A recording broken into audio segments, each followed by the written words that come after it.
Hello student, welcome to Swan class. Today we will going to discuss about our next topic, that is cropping pattern of your chapter number 4 agriculture. इससे पहले वाले video lecture में हम लोगों ने type of farming को पढ़ा.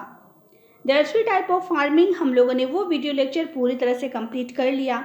And अगर अभी तक आप लोग वो वीडियो लेक्चर नहीं देखा हो तो go and watch that video first, ताकि ये जो टॉपिक है आपको समझ में आ जाए, क्योंकि ये चैप्टर समझने के लिए ये बहुत ज़रूरी है कि आप लोग इसके हर टॉपिक को फॉलो करो. राइट. तो अगर आप यहाँ से देखोगे तो आपको बेसिकली आपका एक टॉपिक इस चैप्टर से छूट जाने वाला है. तो इसके लिए आपको क्या करना होगा, प्लेलिस्ट में जाना होगा एंड वो वीडियो सिलेक्ट करके वो वीडियो पहले दिखाइए. ठीक है. तो let's start our today's topic, cropping pattern. तो सबसे पहले हम जानते हैं कि व्हाट इज़ क्रॉप. क्रॉप मतलब क्या होता है. तो क्रॉप मतलब होता है फसल. ठीक है. एंड क्रॉपिंग पैटर्न मतलब क्या होते हैं, तो फसल जो है वो एक पैटर्न के तहत लगाए जाते हैं. देखो क्या होता है कि हम सिंपली जानते हैं कि जो हमारे फार्मर्स हैं वो लोग बहुत हार्ड वर्क करते हैं. एंड हम लोग जानते हैं कि वो राइस, वीट, मेज़, पल्सेस, चावल, धान जैसी चीज़ों को उपजाते हैं. बट हम लोग को ये नहीं पता है कि वो सभी वो लोग एक पैटर्न के तहत करते हैं. ऐसे नहीं है कि कभी भी वो लोग कुछ भी लगा दें, है ना.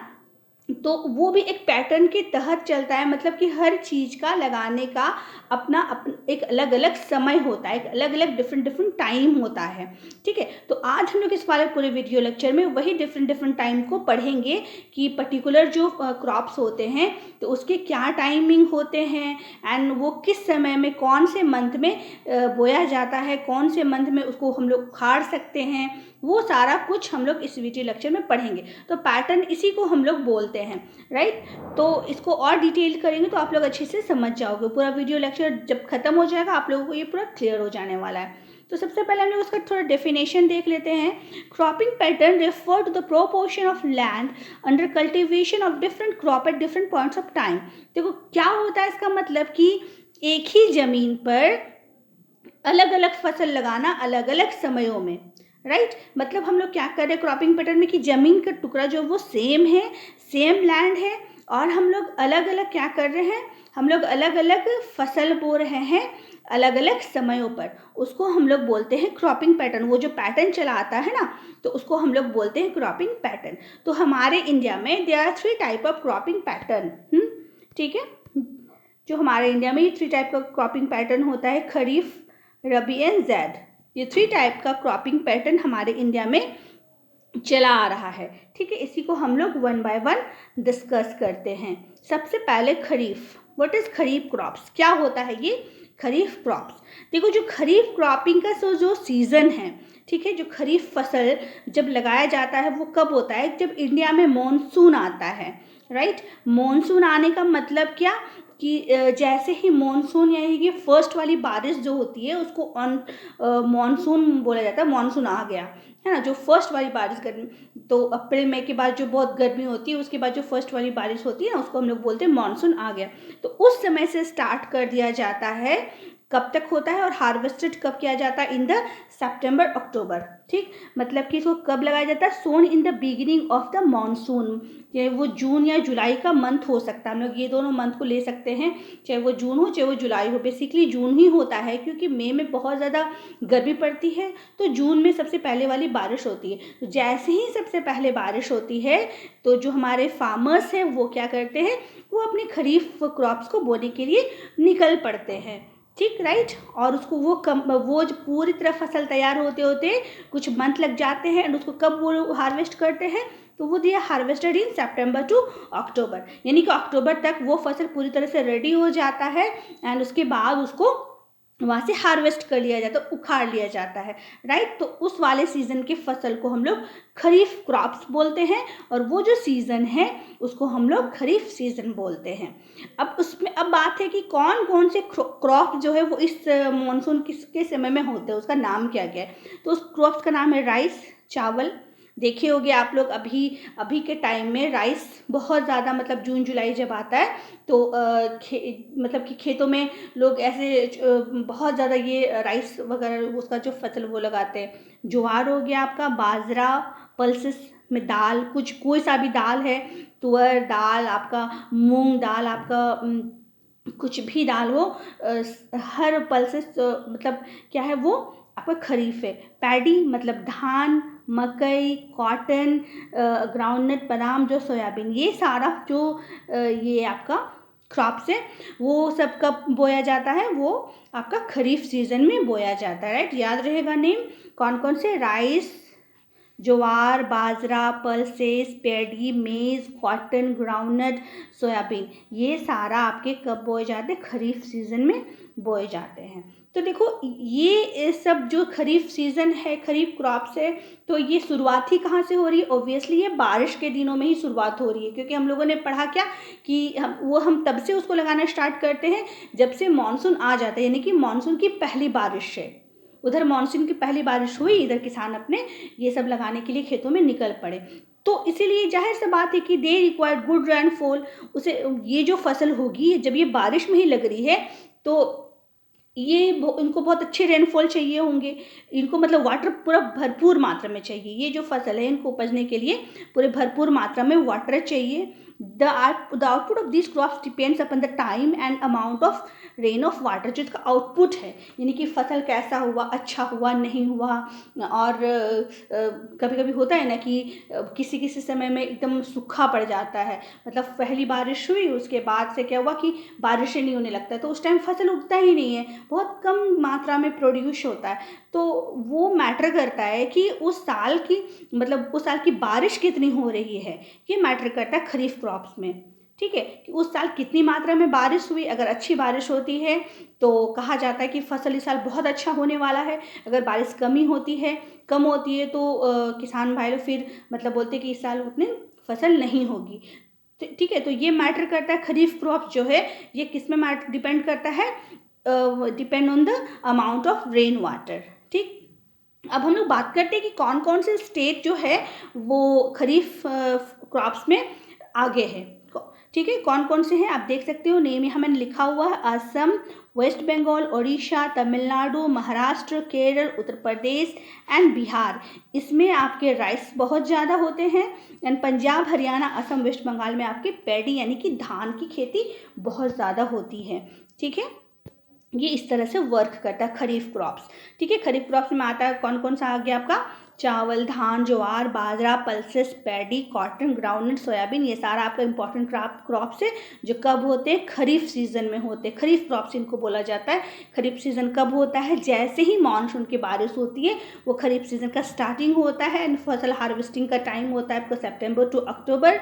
एंड चूँकि ये बारिश के साथ ही होने वाली फसल है इसीलिए इसको गुड रेनफॉल चाहिए for the growth and development, तो जिससे कि इसका जो फसल बोने का जो आउटपुट होगा यानी कि जो रिजल्ट होगा वो बहुत बेस्ट होगा, बहुत अच्छी वाली फसल होगी। ये सारा जो स्टेट्स मैंने यहाँ लिखा है वो सारे स्टेट्स में आपकी ये राइसेस एंड पैडीज बहुत ज़्यादा ग्रो करते हैं।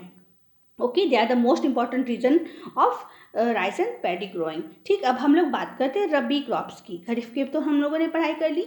व्हाट इज रबी क्रॉप्स, तो rabi crops are sown in winter. अब देखो, जब पैटर्न मतलब क्या होता है कि एक चीज़ खत्म होता है तब दूसरी चीज़ स्टार्ट होती है उसी टाइम में, है ना, वो होता है पैटर्न। ठीक है, तो जैसे कि हार्वेस्टिंग हम लोगों ने क्या पढ़ा कि इसके हार्वेस्टिंग होती है अक्टूबर में, तो ये अक्टूबर में क्या होता है, इसको उखाड़ लिया जाता है। अब तो खेत हो गया आपका खाली, तो अब फार्मर्स क्या करते हैं, जब धान को हटा लेते हैं वहाँ से या राइसेस को हटा लेते हैं वहाँ से, तो अब फार्मर क्या करते हैं, वहाँ पे रबी क्रॉप्स बो देते हैं, जिनका टाइम क्या है कि वो विंटर में बोए जाते हैं। They are sown in the winter. कब से कब तक, फ्रॉम अक्टूबर टू दिसंबर, यानी कि वो अक्टूबर से दिसंबर तक उन्हें बो दिया जाता है। और उनके हार्वेस्टिंग का टाइम है गर्मी में अप्रैल टू जून। ठीक है, यानी कि ये पैटर्न चला रहा है, ये देखो ये पैटर्न है। ठीक है, ये जून में आपका हार्वेस्ट हुआ, राइट, एंड ये जून में लगाया गया, ये अक्टूबर में हार्वेस्ट हुआ एंड ये अक्टूबर में लगाया गया। अब देखो ये देखो कुछ इस तरह से होता है। ठीक है, ये ऐसा पैटर्न चला आता है आपका। ये आपका जून जुलाई हो गया, देखो ये जो पैटर्न होते हैं ना ये कुछ इस तरह से होते हैं। ये आपके जून जुलाई हो गए। ठीक, ये यहाँ से इसको बोया जा रहा है, सितंबर अक्टूबर में उखाड़ा जा रहा है किसी खरीफ क्रॉप्स को। अब खरीफ क्रॉप्स को उखाड़ करके अक्टूबर में खेत खाली हो गया, अक्टूबर में फिर बो दिया गया किसे, रबी क्रॉप्स को। एंड उसके बाद रबी क्रॉप्स को उखाड़ा कब गया? जून जुलाई में, ठीक।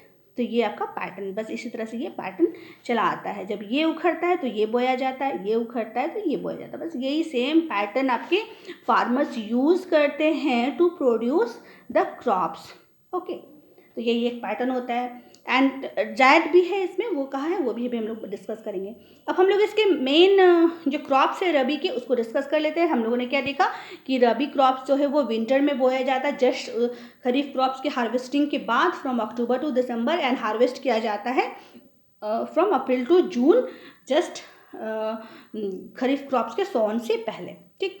इसके मेन क्रॉप्स कौन कौन से होते हैं? तो इसके मेन क्रॉप्स जो होते हैं वो होते हैं वीट, ग्राम, ओट, बार्ली, पोटैटो, सीड्स जैसे कि mustard, lime seed, sunflower, coriander मतलब धनिया, क्यूमिन जीरा, आपका गेहूं की फसल और चने की, और ओट, बार्ली, आलू वगैरह, जितने मस्टर्ड ऑयल जो हम लोग सरसों के तेल खाते हैं, एंड सनफ्लावर ऑयल जो होता है, वो सारा कुछ आपका कब बोया जाता है? वो सारा कुछ रबी क्रॉप्स में आता है। एंड वो आपका अक्टूबर टू दिसंबर में आपका लगाए जाते हैं, ठीक है। तो देखो ये जो क्रॉप्स है इसमें रेनफॉल नहीं होती है। अब हमारी बारिश थोड़ी ना होती है, तो आप देखोगे अगर गौर करोगे आपके पैटर्न पे, तो ये जो पैटर्न में जा रहा है उस टाइम आपकी बारिश ना के बराबर होती है। इसलिए इनकी खूबी क्या रहती है कि इन्हें बारिश की ज़्यादा ज़रूरत नहीं होती है। ये जो फसलें हैं, ये जो रबी क्रॉप्स की जो फसलें हैं, उन्हें ज़्यादा बारिश की ज़रूरत नहीं होती है, क्योंकि उनका नेचुरल बनावट ही वही है इसी कि उन्हें ज़्यादा बारिश का टाइम लगाना भी नहीं पड़ता, नहीं बारिश की ज़रूरत होती है। वो क्या है, वो ठंडे समय में उनको बोया जाता है और गर्मी आते आते उन्हें काट दिया जाता है, राइट। तो these crops are not affected by the rainfall. अब हम लोग बात करते हैं उन स्टेट्स की जहाँ पे ये मोस्ट इंपॉर्टेंट प्रोडक्शन का होता है। तो वो स्टेट है पंजाब, हरियाणा, उत्तराखंड, उत्तर प्रदेश, जम्मू कश्मीर, हिमाचल प्रदेश। ये सारे स्टेट्स जो है वो रबी क्रॉप्स के लिए मोस्ट इम्पॉर्टेंट रीज़न है, क्योंकि यहाँ पे वीट बहुत ज़्यादा होते हैं, राइट। तो इसी वजह से जो हमारा वीट का एक्सपोर्ट होता है ज़्यादा वो इन स्टेट्स से होता है, ठीक है। और ये जो स्टेट्स हमने बताए, ये सारे स्टेट्स क्या है, रबी क्रॉप्स के लिए बेस्ट होते हैं। तो देखो ये क्या होता है, इसमें तो रेनफॉल की ज़्यादा ज़रूरत होती नहीं है, क्योंकि ये बारिश के दिनों में एक तो लगाया जाता नहीं, उससे पहले उखाड़ लिया जाता है। तो ये क्या होता है, इसमें जो वेस्टर्न जो क्या होता है ना, विंटर सीजन में वेस्टर्न टेम्परेट साइक्लोन से जो शीत लहरी आती है, मतलब पश्चिम तरफ से, जैसे कि ये समझो आप पंजाब है ना, अगर आप मैप देखोगे तो पंजाब हरियाणा जो है, इसके अगर वेस्ट साइड में देखोगे तो उस तरफ से आपके वेस्टर्न टेम्परेट साइक्लोन आते हैं, जिसकी वजह से थोड़ी सी ठंड बढ़ जाती है, और ठंड बढ़ने की वजह से ये क्रॉप्स और भी ज़्यादा अच्छी तरह से ग्रो करते हैं। And also because of success of green revolution, ठीक है। जो ग्रीन रेवोल्यूशन हुआ था हम लोग जानते हैं, तुम लोग ऑलरेडी पढ़ चुके हो, नीचे वाले क्लास में 6, 7, 8 में आप लोग पढ़े होंगे ग्रीन रेवोल्यूशन के बारे में कि व्हाट इज़ ग्रीन रेवोल्यूशन। तो वो जो ग्रीन रेवोल्यूशन था उसके सक्सेस की वजह से, क्योंकि ग्रीन रेवोल्यूशन में हम लोग मॉडर्न टेक्निक की यूज़ करते हैं, राइट, याद है ना, मॉडर्न फार्मिंग टेक्निक की हम लोग ग्रीन रेवोल्यूशन में यूज़ करते हैं ना, और भी HYB सीड्स वगैरह यूज होते हैं ग्रीन रेवोल्यूशन में। तो एंड इरिगेशन के जो बहुत सारे फैसिलिटीज़ होते हैं, तो वो सब उनके सक्सेस की वजह से भी रबी क्रॉप्स क्या होते हैं, तो वो बहुत ज़्यादा प्रोड्यूस होते हैं। कहाँ होते हैं? पंजाब, हरियाणा, उत्तराखंड, उत्तर प्रदेश, वेस्टर्न उत्तर प्रदेश में, क्योंकि बेसिकली यही वो 3 स्टेट थे, पंजाब, हरियाणा एंड वेस्टर्न उत्तर प्रदेश, जो ग्रीन रेवोल्यूशन में सबसे आगे थे। यानी कि ये नए फार्मिंग टेक्निक को अपनाने में ये तीनों स्टेट बहुत ज़्यादा आगे थे। इंडिया में जितनी सारी स्टेट्स में फार्मिंग होती है, इंक्लूडेड बिहार, झारखंड एंड आपका असम एंड जम्मू कश्मीर, हिमाचल प्रदेश, ये सारी जितनी सारी स्टेट्स में आपकी खेती होती है ना, तो सबसे पहले ग्रीन रेवोल्यूशन को अपनाने वाले यही स्टेट्स थे, Punjab, Haryana and western UP. तो वहीं पर रबी क्रॉप्स ज़्यादातर होता है। क्यों? क्योंकि वहाँ पे ग्रीन रेवोल्यूशन से वो बहुत जगह वो सक्सेस किया है, और चूँकि वो वहाँ पर आपका वेस्टर्न टेम्परेट साइक्लोन से शीत लहरी चलती है थोड़ा ज़्यादा, तो और ये जो रबी क्रॉप्स है ये तो ठंडी के दिनों में ही बोए जाते हैं। कहने का मतलब इन्हें ठंडे टेम्परेचर की ज़रूरत होती है। जो टेम्परेचर है ना वो इनका डाउन रहना चाहिए, तभी ये फसल अच्छे से ग्रो करेंगी। तो वहाँ पे उस साइड में थोड़े टेम्परेचर के मैटर में वो थोड़ा ठंडा हो जाता है उस वक्त में, तो इसी वजह से ये सारी जो क्रॉप्स है रबी क्रॉप्स बहुत अच्छे से ग्रो करती है इन दिस पर्टिकुलर स्टेट्स। ठीक है, रबी क्रॉप्स का भी आई होप कि आप लोगों को पूरा याद हो गया होगा। नेक्स्ट चलते हैं ज़ैद क्रॉप्स की ओर। तो ये जो ज़ैद क्रॉप्स है, ज़ैद सीज़न है, ये बीच में जो खरीफ और रबी के बीच में जो थोड़ा सा गर्मी का सीज़न होता है वो उस वक्त लगाया जाता है इसको। ठीक है, कब लगाया जाता है, जैसे कि अब देखो ये हो गया, ये जून में तो हटा लिया गया। अब अगर जून में बारिश नहीं हो रही है, राइट, जैसे कि इसको अप्रैल से जून में तो हटा लिया जाता, मोस्टली अप्रैल मई तक ये सारा फील्ड खाली कर देता, सारा रबी क्रॉप्स को सारे खेतों से हटा दिया जाता मोस्टली मई तक। ठीक ना। अब अगर बारिश नहीं हो रही तो खेत खाली क्यों छोड़ा जाए भाई, उसमें कुछ भी लगा दो, क्योंकि वो खाली नहीं छोड़ना, खाली छोड़ने से बंजर हो जाता है। ठीक है, तो फिर वो दिक्कत होता है बाद में, तो इसीलिए वो नहीं छोड़ा जाए खाली। इसी वजह से वहाँ पे किसान क्या करते हैं, हमारे जो फार्मर्स होते हैं वहाँ पे ज़ैड क्रॉप्स लगा देते हैं, कुछ ना कुछ मतलब बो देते हैं, ताकि जो खेत की जो फर्टिलिटी है ना वो बनी रहे, वो बरकरार रहे। क्योंकि उसको अगर छोड़ दिया जाएगा 1-2 महीना के लिए ना, तो उनकी जो फर्टिलिटी कैपेबिलिटी है, फर्टाइल कैपेबिलिटी, वो रिड्यूस हो जाएगी, वो कम हो जाएंगी। लेकिन उसको अगर बराबर उसको वर्क में लाया जाएगा तो वो ऐसी बनी रहेंगी। तो ये लोग क्या करते हैं, अप्रैल में, फॉर एग्जांपल अप्रैल में हार्वेस्ट कर लेते हैं रबी क्रॉप्स को। तो उसके बाद थोड़ी सी जब तक मानसून की बारिश नहीं होती है, हो जाएगी, तब तक तो उनका खेत खाली हो जाएगा, तो उनको खाली छोड़ने देना नहीं है। इसी वजह से वहाँ बीच में क्या करते हैं, वो ज़ैड क्रॉप्स को लगा देते हैं, ताकि वहाँ पे बीच में खाली ना रहे। तो ये कब बोया जाता है, ये शॉर्ट सीजन के लिए बोया जाता है, between kharif and rabi season. ठीक है। इसके बाद जो जो क्रॉप्स प्रोड्यूस होते हैं इसमें वो कुकुम्बर है, खीरा, वाटरमेलन, तरबूजा, खरबूजा, फिर आपके कुछ जो वेजिटेबल्स जो हम लोग खाते हैं वो सारे, फॉडर मतलब कुछ कुछ चारा वगैरह, ये सारा कुछ उसमें उपजाए जाते हैं। और उसको मोस्टली वार्म और सूखा, ये जो जैड क्रॉप्स होते हैं इसको ज़्यादा बारिश नहीं चाहिए, इसको ज़्यादा ठंडी भी नहीं चाहिए, इसको मोस्टली सूखा सूखा सा वातावरण चाहिए उपजने में। ये कहीं वैसे ही भी उपज जाता है, इसको ज़्यादा कुछ मेहनत नहीं होता है, इसलिए इसको छोटे से सीजन में लगा दिया जाता है जैड क्रॉप्स को, और ताकि वो खेत में मतलब वो फसल बनी रहे। ठीक है, इसके बाद इसको हटा करके फिर जब बारिश होती है इसको हटा दिया जाता है, एंड फिर उसके बाद खरीफ को लगा दिया जाता है। ठीक, तो ये इस तरह से पैटर्न हमारा चलता है फॉर द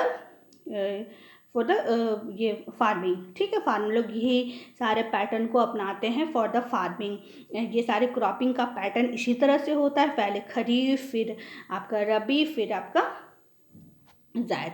ये इस तरह से पैटर्न चलते रहता है। इसी पैटर्न से हमारे फार्मर्स क्या करते हैं, अपने प्रोडक्शन को बढ़ाते हैं, राइट। तो आई होप कि ये जो क्रॉपिंग पैटर्न था ये आपको अच्छी तरह से समझ में आ गया होगा, एंड क्यों और कब कैसे होता है ये भी समझ में आ गया होगा।